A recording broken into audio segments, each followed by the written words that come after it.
Tengan ustedes muy buenas tardes. Bienvenidos a la sesión Estrategias de largo plazo para la recuperación sostenible en Chile, Colombia y Perú.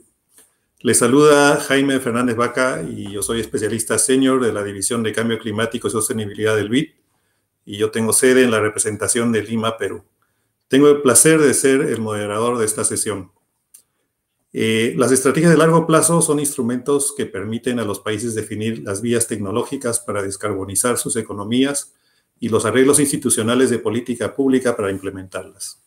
También permite anticipar los desafíos de la descarbonización y diseñar estrategias en etapas tempranas para asegurar la transición justa a aquellos que podrían verse afectados por la transformación.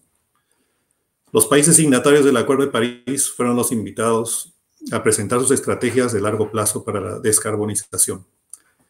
En el desarrollo de las estrategias de largo plazo es un tema urgente.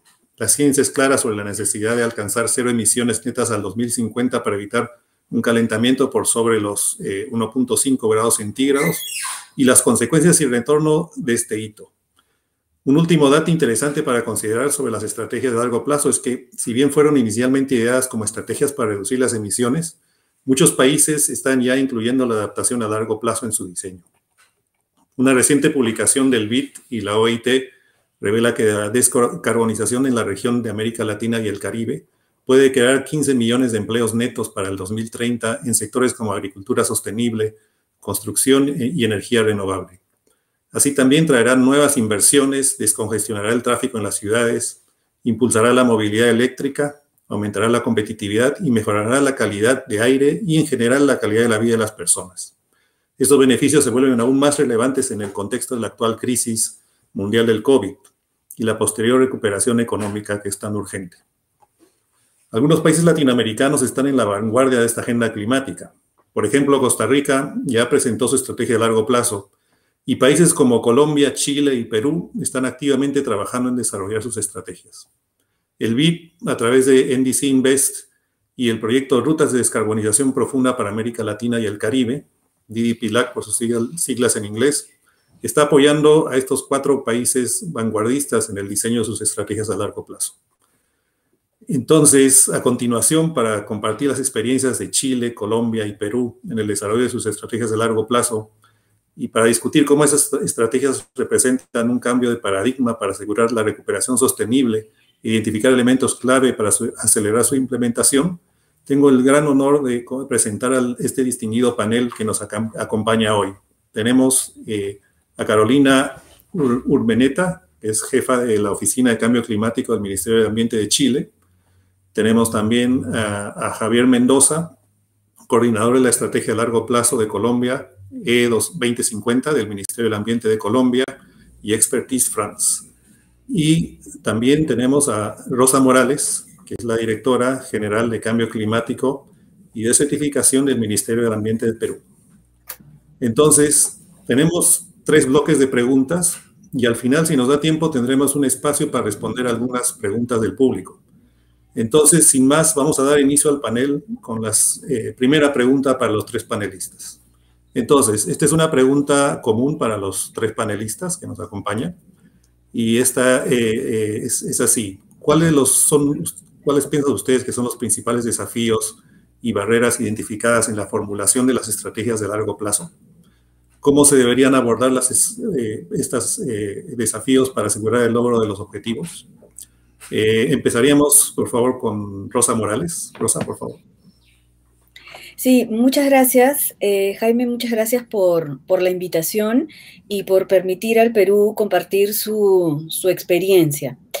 Respecto a los desafíos y barreras, una cosa que quisiéramos comentarles está relacionada a la importancia que tiene tener esta visión al 2050, esta estrategia con visión de largo plazo, incorporando las perspectivas de los distintos actores. Yo voy a tratar aquí sobre 3 retos, 3 desafíos, 3 retos.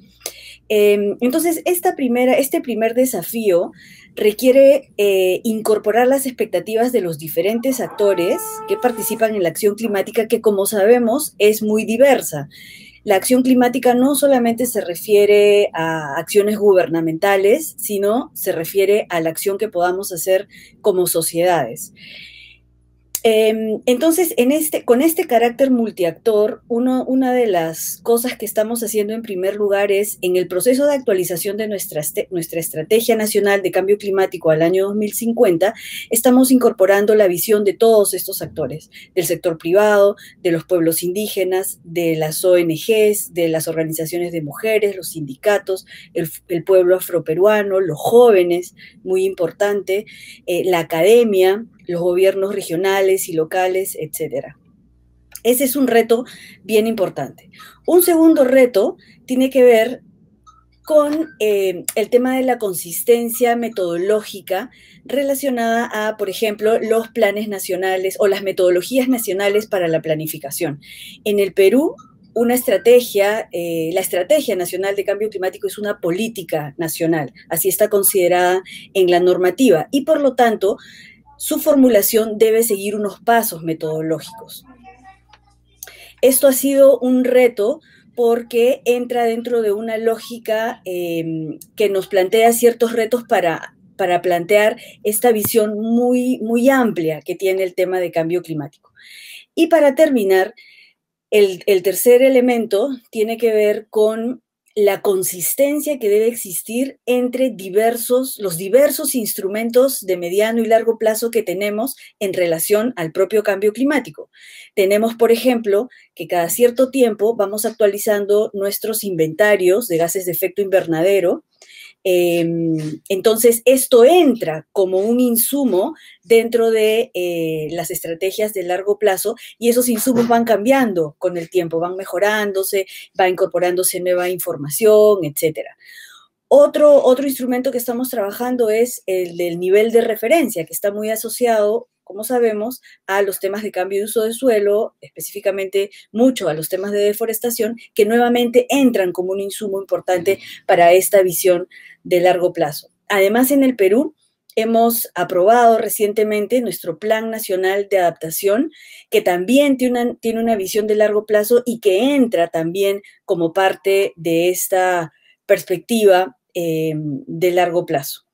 Entonces, todos estos retos hemos tratado de acogerlos y levantarlos, trayendo la participación amplia de todos los actores de la sociedad.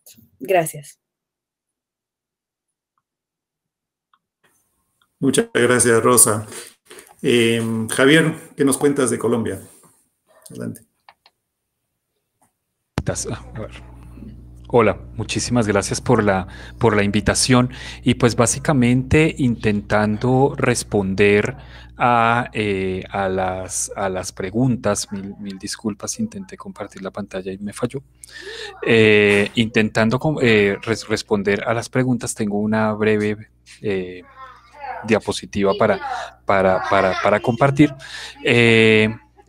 Básicamente, el diálogo las lecciones aprendidas para nosotros están sobre todo concentradas entre tantos temas, principalmente en ver cómo se rompen las inercias institucionales. Creo que ese es uno de los puntos más importantes cuando uno busca poner a pensar a todo un andamiaje institucional, público y privado, a pensar en el largo plazo. Esto, por supuesto, digamos que también nos lleva a otro segundo desafío, que ha sido el entendimiento intersectorial de lo que significa el largo plazo, porque pues obviamente las estrategias este tipo de estrategias vienen casi que a hacer una serie de preguntas incómodas frente a cómo estamos desarrollando nuestras actividades sectoriales y territoriales en el día de hoy, y cómo deberían ser, cómo se deberían transformar para que efectivamente logremos esos objetivos que se están planteando en el marco de las estrategias. Por supuesto, cuando uno entra a modelar un futuro necesario, inevitablemente entra a jugar con la complejidad y con la incertidumbre, nombre, que por supuesto en muchos casos llevan a tener que enfrentar retos sobre la credibilidad de los diferentes sectores con las acciones que se están proponiendo en las estrategias. Y eso, pues, por supuesto, también riñe con otro de los principales desafíos que tiene que ver con el posicionamiento social, que la gente conozca la estrategia, que la gente reconozca la estrategia, no solo la conozca, sino que la reconozca, y que por supuesto cualquier acción que se desarrolle de alguna manera vaya ganando masa crítica en la transformación. Y frente a cómo se debería abordar para asegurar el logro de los objetivos, yo podría mencionar un par de puntos que hemos identificado como importantes. Uno es el de poder articular la implementación de estas estrategias inicialmente con los instrumentos de planificación que ya existen, de modo que no entre como un aparato paralelo a lo que ya el país viene trabajando. Por otra parte, cómo se va fortaleciendo esa subsidiariedad, es decir, cómo va transitando esto hacia los niveles regionales y locales, de manera que se entienda que el camino hacia la carbononeutralidad, el camino hacia la resiliencia climática, que es como estamos proyectando nosotros la estrategia de largo plazo, es un camino que no solamente compete a lo nacional, sino también a lo subnacional. Y por supuesto, digamos, el acompañamiento técnico y financiero va a ser clave, porque aquí lidiamos con un aspecto clave que es el miedo de los inversionistas, el miedo del sector corporativo, el miedo del sector empresarial, y el acompañamiento técnico y financiero va a ser muy importante para empezar a caminar de una forma mucho más segura y mucho más asertiva en lo que tenemos que poder construir. Y por supuesto, no puedo dejar de mencionar, y creo que ya estoy al límite de mis 3 minutos, el tema de fortalecer las estrategias de comunicación en cómo llegamos a diferentes públicos para que cada día más se conozca de qué es esta estrategia, qué no es esta estrategia, qué se busca y cómo debemos ir avanzando de una manera integral, multidisciplinaria, multicultural en la construcción de lo que estamos planificando. Muchas gracias, Javier.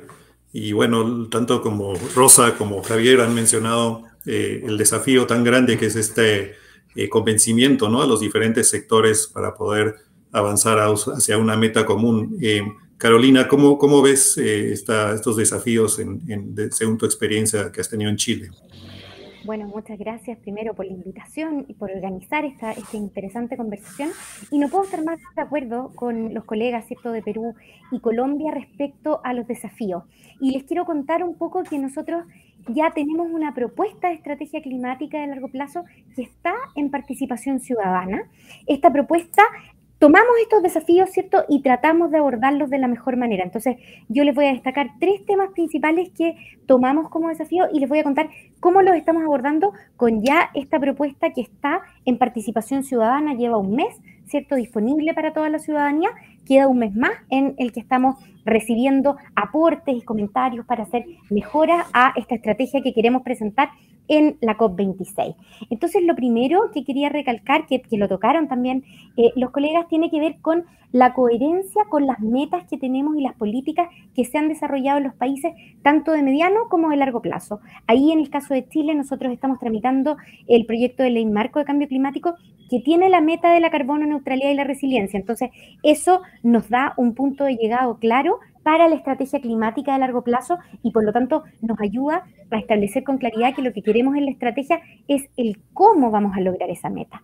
Tenemos también, en el caso de Chile, la NDC, que la presentamos en abril del año pasado a la Convención Marco de las Naciones Unidas.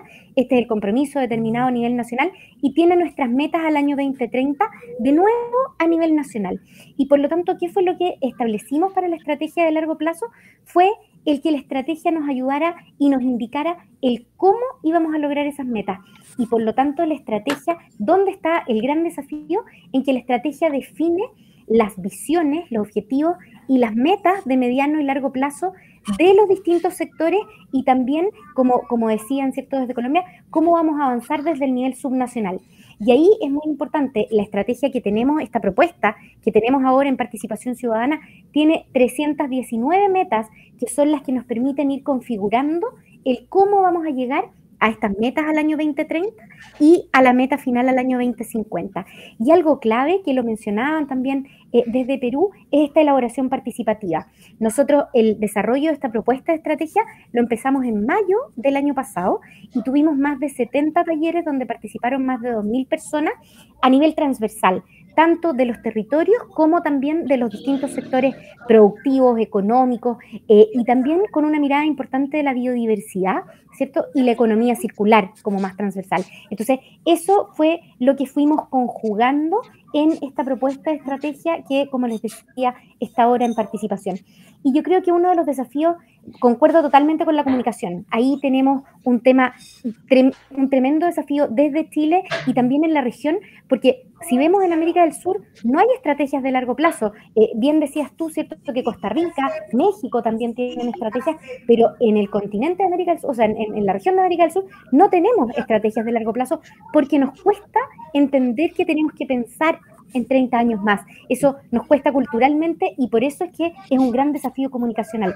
Y me parece que lo último que quiero aprovechar de decir en este minuto que me queda es el desafío que tenemos como región en la adaptación. Ahí nosotros estamos comprometiendo el desarrollo de indicadores basados en un atlas de riesgo climático que desarrollamos en el contexto de la presidencia de la COP25, que nos muestra los riesgos de cada comuna del país frente a los impactos del cambio climático, pero lo que necesitamos es tener indicadores que nos permitan saber cómo estamos avanzando en aumentar nuestra resiliencia para poder finalmente adaptarnos al cambio climático. Así que ahí yo también quería relevar ese desafío, ¿cierto?, para todos los países de la región respecto a la adaptación y al contar con plataformas que nos muestren los riesgos y que nos permitan ir evaluando los indicadores cómo vamos avanzando en la resiliencia climática. Así que eso, en la dificultad que tenemos de hablarlo en 3 minutos nada más. No, muchas gracias, Carolina. Realmente has condensado muchas cosas en 3 minutos, tanto como Rosa y Javier. Quería proceder a las siguientes preguntas ya más específicas para cada país. Queríamos empezar con Javier. La pregunta es, la transición hacia la carbono neutralidad y la infraestructura resiliente tiene un componente social importante, ¿no?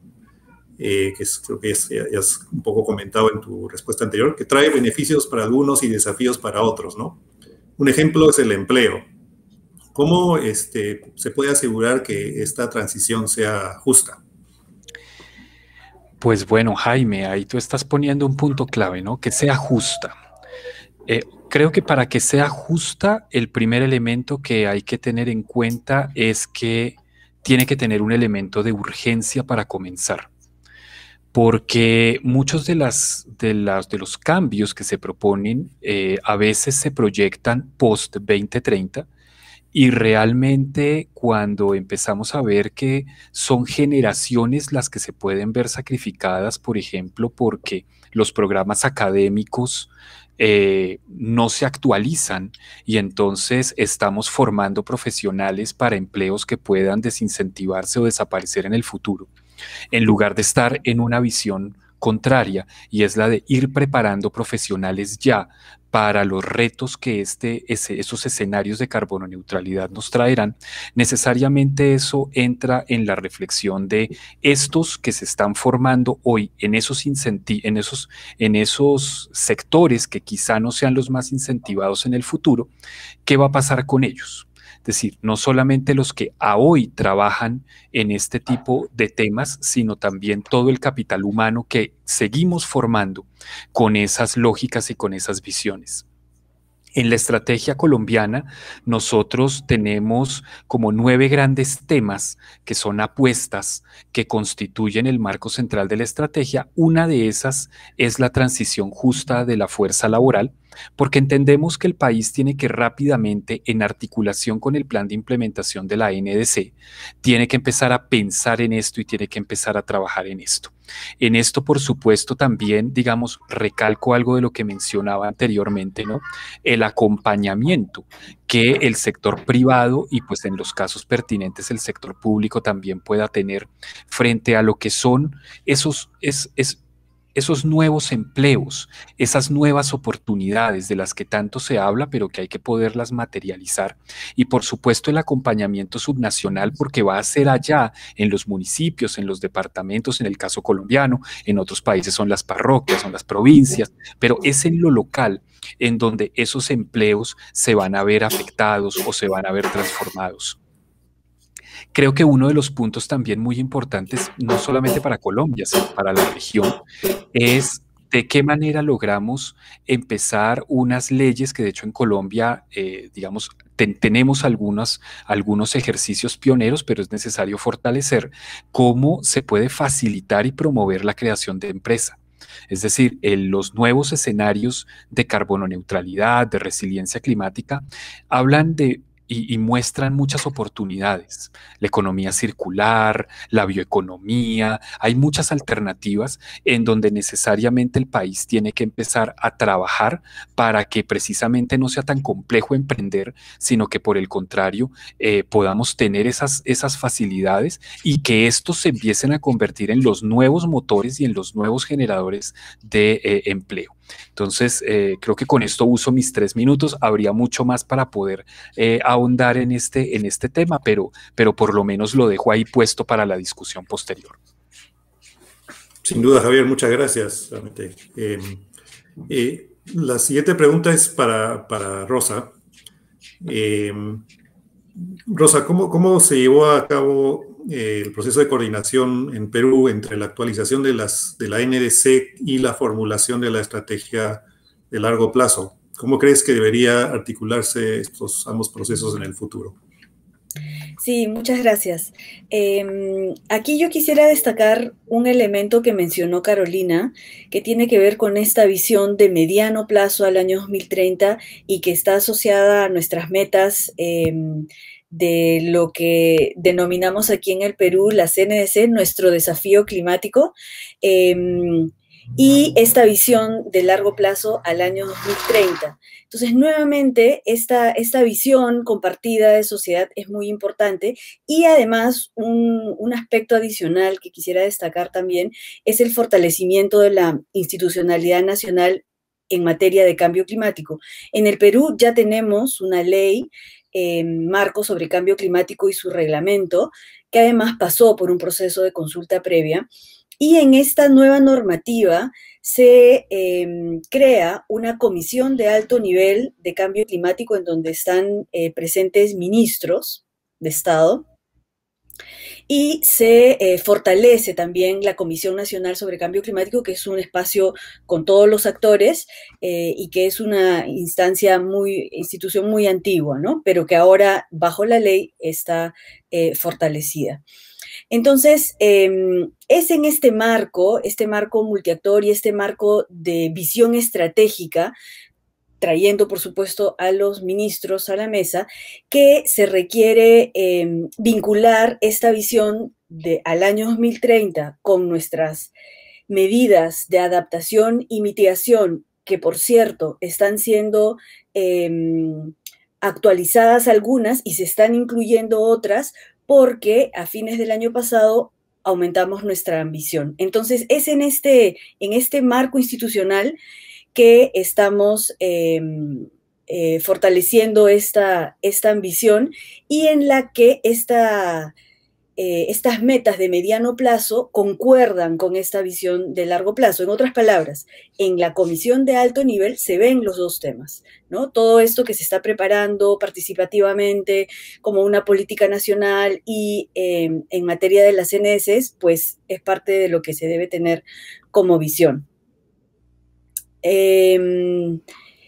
Y específicamente ya en la estrategia nacional, que tiene dos patas, la de mitigación, y ahí es donde entra las estrategias de largo plazo, de las que se hace referencia en el Acuerdo de París más específicamente, y también la pata de adaptación, es que se llega a establecer metas, ¿no? Líneas de acción, indicadores y metas. Y estas líneas de acción, indicadores y metas, al año 2030 tienen su reflejo específico en las metas que ya tenemos en la CNDC. Gracias. Y bueno, en un tema que todos han tocado es el tema de la participación, ¿no? Entonces, y referido a esto, va la pregunta para Carolina, que es el tema, el hecho de que la implementación de la estrategia de largo plazo y las medidas que van a permitir hacia una transición hacia la carbono neutralidad y una economía resiliente van a requerir la participación de toda la sociedad. Entonces, en Chile, ¿cuál es el papel del sector privado en esta transición? ¿Cómo lo ves, Carolina? Es una muy buena pregunta, así que muchas gracias, porque efectivamente el sector privado debe ser un actor activo y debe participar de manera comprometida, ¿cierto?, en cómo vamos avanzando en esta política climática que, Rosa, tengo que decirte que a mí me encantó tu definición de NDC, nuestro desafío climático. Creo que lo vamos a incorporar también. Sobre el sector privado propiamente tal, nosotros hemos trabajado para que ellos puedan participar activamente con nosotros en la definición de estas metas y estos objetivos que les contaba al principio que estamos trabajando en la estrategia. Y ahí quiero también destacar el que el sector privado pueda ver con transparencia qué es lo que se está proyectando, por ejemplo, en el caso de la mitigación. Nosotros, si bien tenemos esta meta de la carbono neutralidad que queremos establecer, ¿cierto?, en la ley de cambio climático de Chile, esa modelación tiene bastantes escenarios, ¿cierto?, y bastantes situaciones que van cambiando con el tiempo. Cuando hicimos esa modelación no teníamos el COVID y ahora han pasado varias cosas que requieren hacer análisis de incertidumbre. Y ahí quiero aprovechar de destacar un trabajo que estamos haciendo con el apoyo del BID, que es el evaluar escenarios de incertidumbre, que lo hacemos a partir y con el apoyo, ¿cierto?, de la ciencia para poder evaluar escenarios. Hemos evaluado más de 1000 escenarios y ahí hemos tenido una participación activa del sector privado que debe trabajar y que debe entender con nosotros cómo esto va incidiendo en nuestras metas y que las decisiones que se toman de inversión son claves para que podamos lograr esas metas. Entonces, ahí destacar un poco cómo se puede lograr este trabajo, ¿cierto?, relacionado entre el sector público y el privado, donde teniendo a la ciencia como base es una muy buena manera para lograr esa conversación. También quería destacar respecto al rol del sector privado que nosotros entendemos también que ellos deben tener señales claras y por eso es tan importante que los países trabajen con una visión de una política climática de Estado, ¿cierto?, que permita tener claridad al sector privado de las inversiones que se requieren y de que esas inversiones, siempre que vayan en línea con estas políticas, van a ser muy bienvenidas.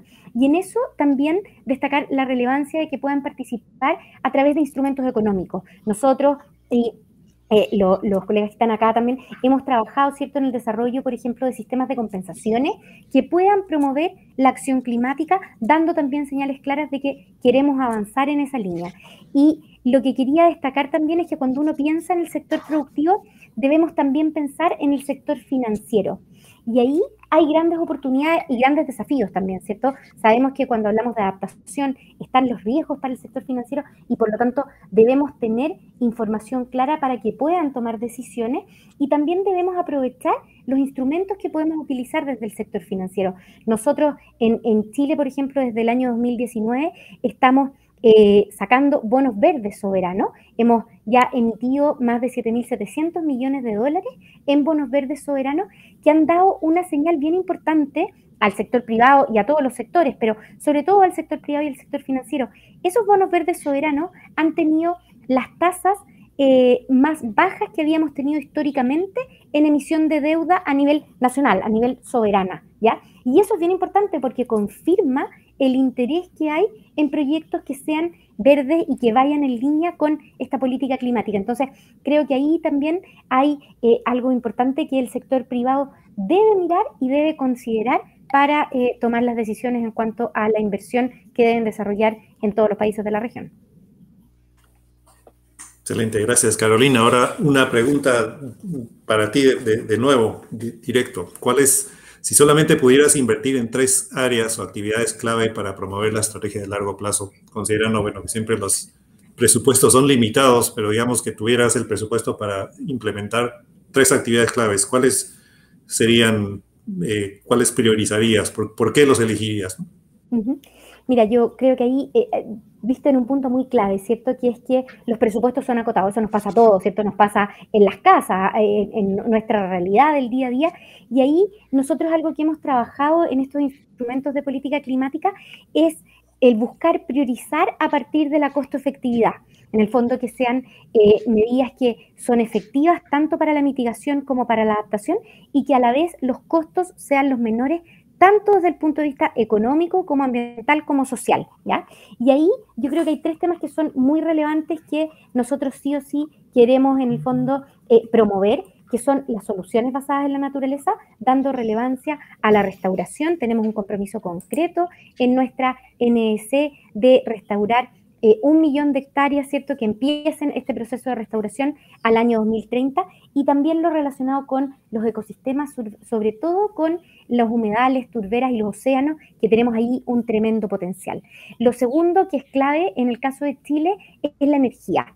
La energía corresponde a todo lo que tiene que ver con la generación de electricidad y también los consumos de combustible. En el caso de Chile, todas esas emisiones corresponden al 78% de nuestro inventario de emisiones de gases de efecto invernadero, y lo que estamos planteando en esta transición, ¿cierto?, a llegar a ser carbono neutrales, es que la energía que generemos sea a partir de energía renovable, claramente eso es lo que buscamos, pero además que los consumos que realizamos pasen de ser desde combustibles fósiles a un consumo que sea mayoritariamente eléctrico, y en eso tenemos la electromovilidad, la calefacción eléctrica, ¿cierto?, que además tienen grandes beneficios en cuanto a la contaminación atmosférica local. Entonces ahí tenemos una tremenda oportunidad que nosotros sí o sí también queremos potenciar. Y lo tercero es la economía circular. A nivel internacional sabemos que la responsabilidad, ¿cierto?, para lograr la reducción de emisiones que sea efectiva tiene un 55% que ver con la mitigación y un 45% que ver con los consumos. Ahí nosotros hemos lanzado una hoja de ruta de la economía circular que va en línea con que vayamos haciendo sustentable nuestro consumo, pero también la producción, que vayamos disminuyendo la cantidad, ¿cierto?, de plástico. Acabamos de aprobar una ley que elimina los plásticos de un solo uso en Chile, que es muy relevante para poder también empezar a concientizarnos de cómo hacemos nuestra forma de vida, ¿cierto?, para poder cuidar el planeta que todos queremos, ¿cierto?, que siga existiendo. Así que eso es lo que priorizaríamos desde nuestra parte. Eso. No veo a... ¿Ustedes ven a Jaime?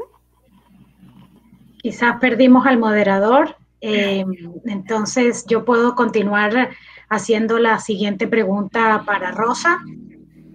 ¿Cuál cree usted que es el papel de los bancos de desarrollo multilaterales y nacionales para apoyar el logro de la ambiciosa visión establecida en la estrategia de largo plazo? Muchas gracias. Bueno, aquí clarísimamente, y además lo han mencionado también antes, el involucramiento del sistema financiero es fundamental para promover instrumentos como bonos climáticos sostenibles o también denominados verdes, ¿no? Por ejemplo. Entonces, el desarrollo de estos diversos productos pueden generar un incremento en las intervenciones relacionadas a las actividades climáticamente sostenibles, ¿no? Compañías de seguros, inversionistas institucionales, inversores de capital privado y de riesgos, pueden proveer instrumentos como préstamos blandos, fondos de garantía, líneas de crédito, que consideren los tiempos de inversión y el retorno de las actividades sostenibles. Hay estudios ya hoy día en la comunidad internacional respecto a esto y a cuál es el rol también de la banca de desarrollo, que podría tener un rol líder, ¿no? En algunos casos ya esto se está viendo, pensamos que esto puede incrementarse todavía más, ¿no? Además, en el contexto en el que estamos, y todo esto, por supuesto, va a tener o podría tener oportunidades para lograr nuestro desafío climático. Por supuesto, también, por otro lado, es necesario fortalecer o mejorar el acceso al financiamiento desde el punto de vista o fortaleciendo las capacidades de los países para el diseño de propuestas, de proyectos y programas, pero también existe un espacio para acelerar y unificar los propios procedimientos de evaluación, ¿no? Hemos visto que muchas veces las aprobaciones de los proyectos se dan en plazos muy largos, y entonces las dos partes, tanto los solicitantes como las entidades receptoras, todavía tenemos espacios allí para mejorar. Y finalmente, sobre la base de algunas discusiones que hemos estado viendo también a nivel global, con estudios que vienen, por ejemplo, de la OCDE o de Oxfam, que fomentan estas discusiones, algunos aspectos relacionados a la coyuntura actual de la pandemia COVID-19, que nos ha afectado a todos los países y a todas las economías, tiene que ver con, por ejemplo, que hay una necesidad desde el punto de vista de los países en desarrollo de ampliaciones de recursos no reembolsables. El sobreendeudamiento podría tener también una espiral difícil de manejar para algunos países. Entonces, esto es algo sobre lo que hay que tener cierta atención. Y finalmente, otro aspecto que también está dentro de estas propias discusiones es que todavía se ve como la mayoría de los recursos, aproximadamente el 70% de los recursos, están destinados a los temas de mitigación, y que es necesario entonces equiparar también los recursos que van hacia los temas de adaptación. Muchas gracias. Gracias, Rosa, y disculpen por la caída en el internet, pero bueno, estoy de vuelta. La siguiente pregunta es para Javier. En Colombia, ¿cómo crees que se debería relacionarse la implementación de la estrategia a largo plazo 2050 con los planes de recuperación económica post-COVID-19? Bueno, Jaime, pues yo creo que en ese sentido la reflexión que estamos haciendo a nivel nacional lleva a entender que de alguna manera, frente a semejante situación catastrófica, hay que encontrar dónde están las oportunidades. Y realmente este es un momento en donde hay muchos recursos disponibles que están llegando para apalancar la reactivación económica y la reactivación social. Y creo que es un momento de oro para poder plantearnos a nivel nacional qué tipo de recuperación queremos. Porque es muy fácil pensar que la recuperación es devolvernos a lo que teníamos, el lugar seguro, de manera que entonces podamos seguir construyendo desde allá, o este es el momento precisamente para empezar para empezar la transición, para empezar el cambio, en donde los recursos disponibles de todos estos planes de emergencia, que yo creo que no solamente Colombia, todos los países tienen activados, y donde los recursos de la cooperación internacional están jugando también un papel muy importante, sobre todo para nosotros en América del Sur. Es el momento precisamente para que, por ejemplo, el plan de implementación de la NDC y la misma Estrategia 2050 puedan empezar a marcar la parada de cómo tiene que ser esa reactivación. En ese sentido, nosotros ya tenemos algún caso exitoso en donde precisamente recursos asociados a algunos créditos están asociados directamente con el movimiento positivo que se haga por parte del país en términos de la aprobación de la Estrategia 2050, de la acción hacia la concreción de cómo vamos a desarrollar y a implementar nuestra contribución nacionalmente determinada, que pues digamos es bastante ambiciosa de aquí al 2030, y mucho más lo es la estrategia de largo plazo, porque entendemos que la transformación que el país tiene que construir es realmente disruptiva, es realmente muy grande. No es la misma Colombia del día de hoy a la Colombia que se tendría que tener en el año 2050 si quiere realmente ser carbono neutral y resiliente al clima.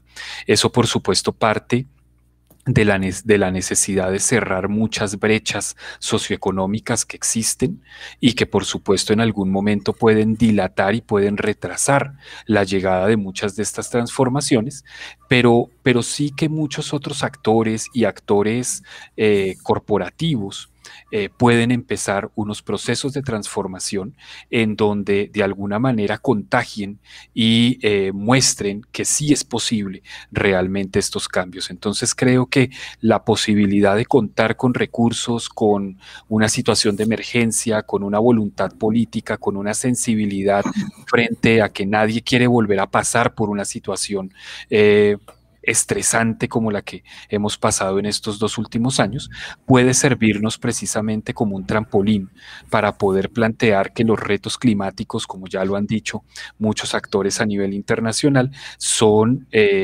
quizá mucho más retadores, mucho más estresantes para las economías y para las sociedades, y creo que es el momento precisamente para abrir la discusión de, ya que nos toca recuperarnos en estos escenarios post-COVID, ojalá estemos en el escenario post-COVID, aunque tantas variantes que aparecen a veces nos desaniman, pero si queremos vernos en ese escenario post-COVID, ¿cómo queremos realmente reconstruirnos, reorganizarnos para que mostremos que estamos construyendo resiliencia y no sencillamente estamos apelando a la resistencia y luego la procreación de lo mismo que traíamos es a lo que empezamos a llamar adaptación, y eso pues claramente no es ni cerquita lo que necesitamos hacer.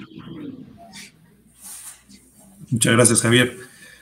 Bueno, tenemos unos 15 minutos más, entonces hemos recibido unas preguntas del público que están interesantes.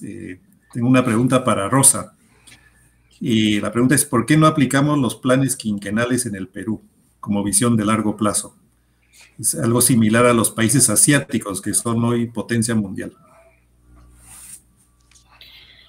Bueno, no estoy segura de tener la respuesta. Nuestro ordenamiento de planificación tiene unas normas. Las plantea nuestro Centro de Planificación Nacional y en este caso la perspectiva que tenemos es al año 2050. Sin embargo, en el tema específico de cambio climático, como sabemos, el Acuerdo de París nos plantea que nuestro desafío climático se plantee cada 5 años. ¿No? Es un ciclo que además entra, como sabemos, en el balance global. Entonces, eso es parte del mecanismo de ambición del propio Acuerdo de París. Y en este momento se está discutiendo, y es parte de lo que se quiere tener como resultado en la COP de este año, se está discutiendo un tema que se llama los marcos comunes, ¿no? Que lo que plantean es esta discusión de los países, tienen que presentar cada 5 años sus contribuciones nacionalmente determinadas, pero algunos han presentado al año 2030, otros al año 2025, entonces se requiere ahí una cierta homogenización, pero hasta donde los avances de las discusiones nos informan, es que se está discutiendo algo así como tener, efectivamente, que los países presenten cada 5 años, pero que se tengan plazos de implementación de 10, ¿no? Entonces, sí estaríamos, por lo menos en el tema de cambio climático, jugando con estos periodos quinquenales en donde podríamos ir viendo cómo es que vamos avanzando, ¿no? Y de hecho, es parte de lo que también está recogido en la Ley Marco sobre Cambio Climático y que tendrá su repercusión en la propia Estrategia Nacional de Cambio Climático. Genial, Rosa, muchas gracias. Ahora hay una pregunta para Javier, si es que hay alguna evaluación de cumplimiento en Colombia de los compromisos climáticos a la fecha. Digamos que en este momento en Colombia no existe un instrumento que haga el seguimiento a qué tanto se está cumpliendo o no, es decir, no tenemos un instrumento particular, pero los entes de control del Estado, la Contraloría, la Procuraduría, la Contraloría que fiscaliza o vigila la asignación de los recursos, la Procuraduría, en términos más de la razón de ser de las acciones, sí tienen unas direcciones ambientales que están permanentemente haciendo una fiscalización, un monitoreo de cómo se van cumpliendo muchas de las metas ambientales en el país. Yo creo que el esfuerzo que se ha intentado hacer en Colombia es que los diferentes instrumentos de planificación, que en Colombia son muchos, puedan ir ganando precisamente en tener unos módulos de evaluación y seguimiento. Creo que ahí es donde se necesita empezar a ganar una conciencia nacional más allá de la perspectiva de un gobierno en particular, de la necesidad de continuar con los esfuerzos, ¿no? Independientemente de los cambios de gobierno, de modo que el monitoreo pueda ser permanente y no simplemente esté restringido a un instrumento de gobierno, su seguimiento mientras dure el gobierno.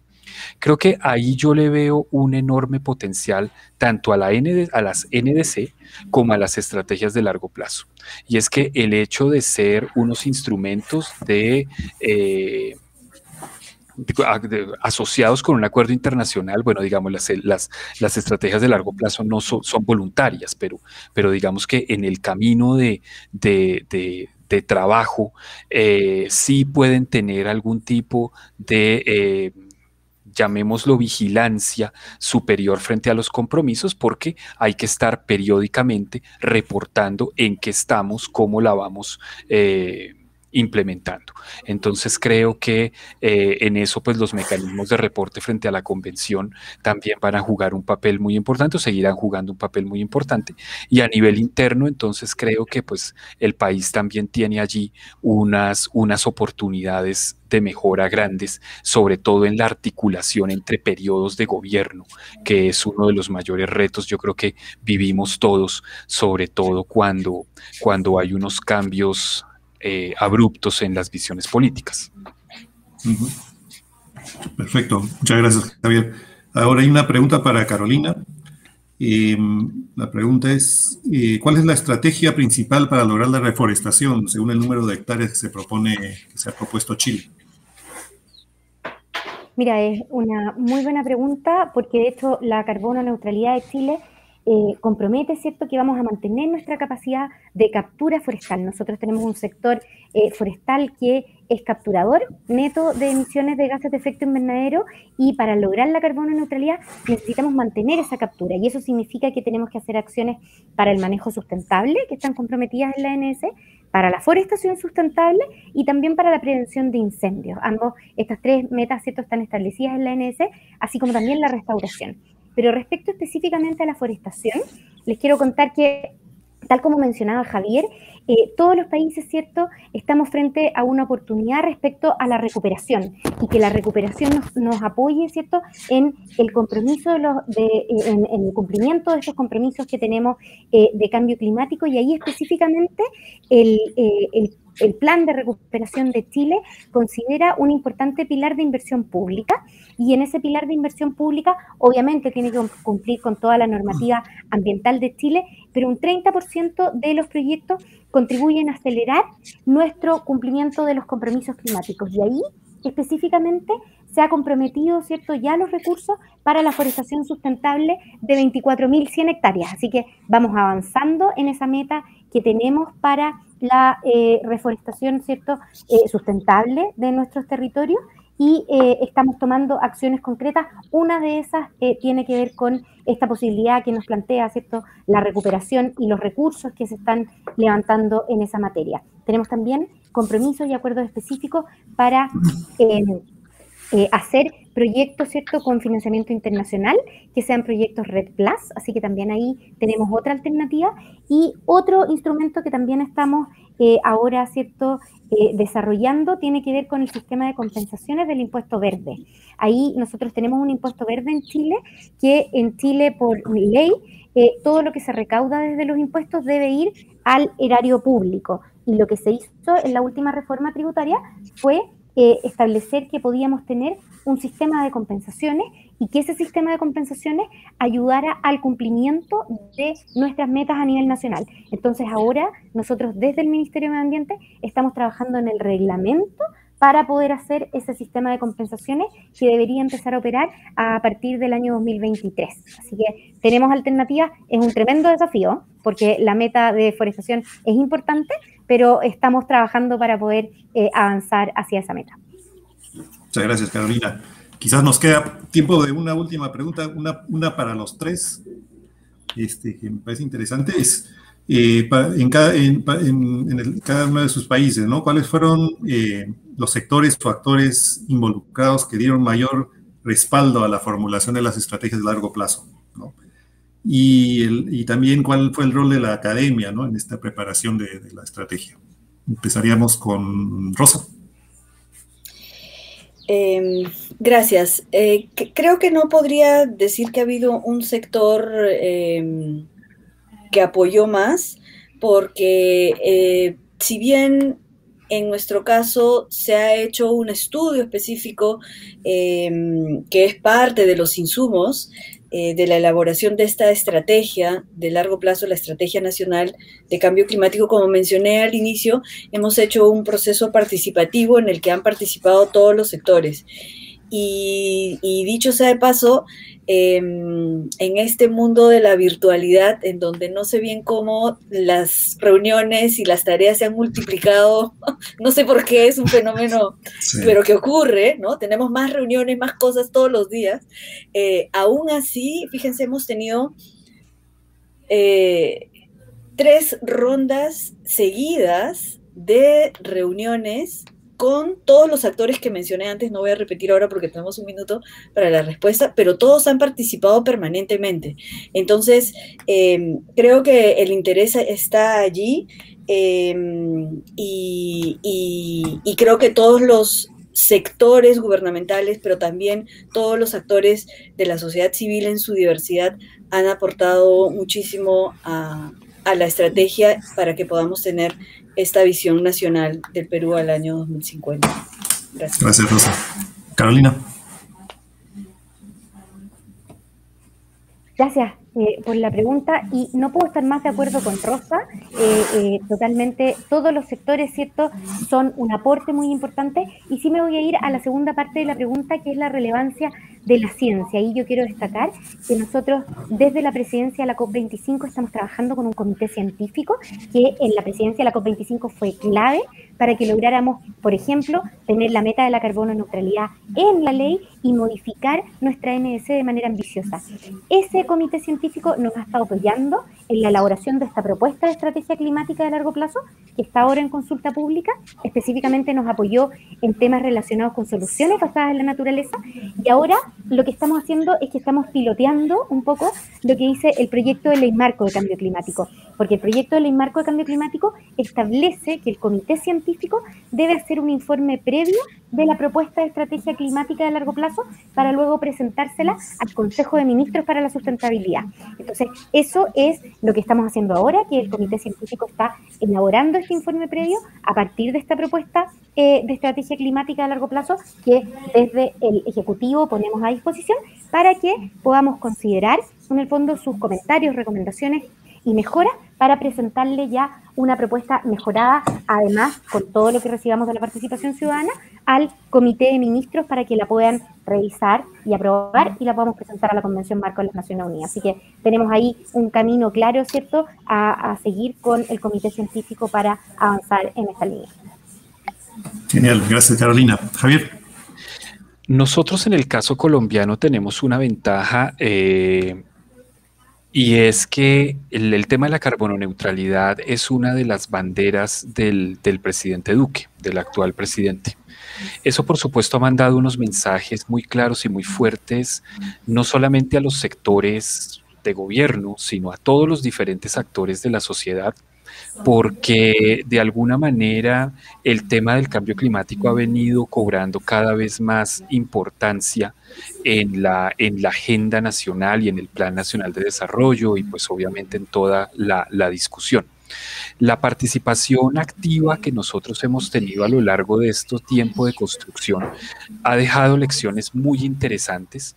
Yo quiero resaltar, sin que esto obviamente vaya en detrimento del interés de muchos otros actores, pero en la conversación, digamos, fuera de las mesas nacionales y las cosas, pero logramos encontrar un espacio para la participación y la conversación con representantes de los pueblos indígenas y de los pueblos afrocolombianos. Y esto fue muy interesante, encontrar un eco profundo en ellos y una conversación fluida y abierta y constructiva que de alguna manera, pues, digamos, apoya un proceso de construcción nacional como este. Y tenemos el caso de otros sectores en donde precisamente sus preguntas permanentes, su participación permanente debe ser leída como aquel al que le interesa. Es decir, no es una estrategia que está pasando sin pena ni gloria, sino que por el contrario está generando las preguntas en los sectores, lo cual significa que les interesa. Y pues obviamente con sus más, con sus menos, sus subidas, sus bajadas, como es todo proceso de participación y de negociación, pero eso de alguna manera ha dado también las tranquilidades de que el proceso que se está construyendo con todos los actores, no estamos esquivando ninguna conversación.